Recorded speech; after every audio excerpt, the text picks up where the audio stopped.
Hello बच्चों, आज की कहानी है लालची सेठ की कहानी। चलिए बच्चों, कहानी शुरू करते हैं।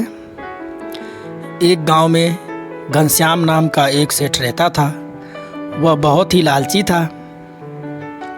सेठ घनश्याम के घर में नौकर चाकर की कोई कमी नहीं थी, परंतु अपने लालची स्वभाव के कारण वह उन्हें कभी भी पूरा वेतन नहीं देता था। एक दिन घनश्याम के घर से उसकी एक पोटली कहीं गुम हो जाती है। उस पोटली में 25 सोने के सिक्के थे। घनश्याम ने उस पोटली को पूरे घर में ढूंढा, परंतु उसे वह कहीं नहीं मिली। उसने पोटली के बारे में अपने सभी नौकरों से पूछा, परंतु किसी को भी उसके बारे में कुछ पता नहीं था। कुछ ही दिनों बाद घनश्याम के घर काम करने वाला नौकर सुरेश अपनी पुत्री रेखा को लेकर आया। सुरेश अपने काम में व्यस्त हो गया और रेखा घर के पिछवाड़े में खेलने लगी। खेलते खेलते उसे कचरे के ढेर में एक पोटली पड़ी हुई दिखाई दी। सुरेश और रेखा वह पोटली लेकर घनश्याम के पास गए। घनश्याम ने पोटली को खोलकर देखा और बोला, अरे इसमें तो केवल 25 ही सिक्के हैं, बाकी 5 सिक्के कहाँ हैं?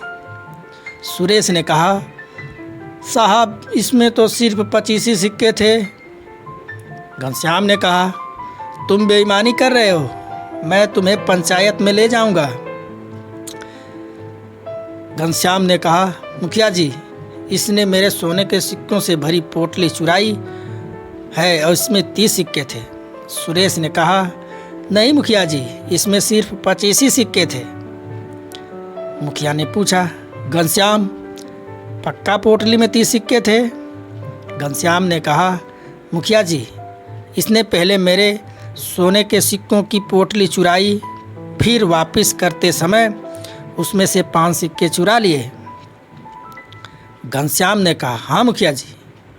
मुखिया ने कहा, तो फिर ये पोटली तुम्हारी नहीं है, ये पोटली किसी और की है, क्योंकि तुम्हारी पोटली में 30 सोने के सिक्के थे और इसमें 25 ही हैं। तो यह पोटली सुरेश को उसकी ईमानदारी के रूप में दी जाती है और घनश्याम तुम्हारी पोटली की खोज की जाएगी। तो बच्चों, इस कहानी से हमें यह शिक्षा मिलती है कि झूठ बोलना और लालच करना दोनों ही गलत है, इसका फल अवश्य ही मिलता है। तो बच्चों, अगर हमारी कहानी आपको पसंद आई हो तो आप हमारे चैनल को सब्सक्राइब, लाइक, शेयर ज़रूर कर दें। फिर मिलेंगे ऐसी ही कहानी के साथ। तब तक के लिए बाय बाय बच्चों।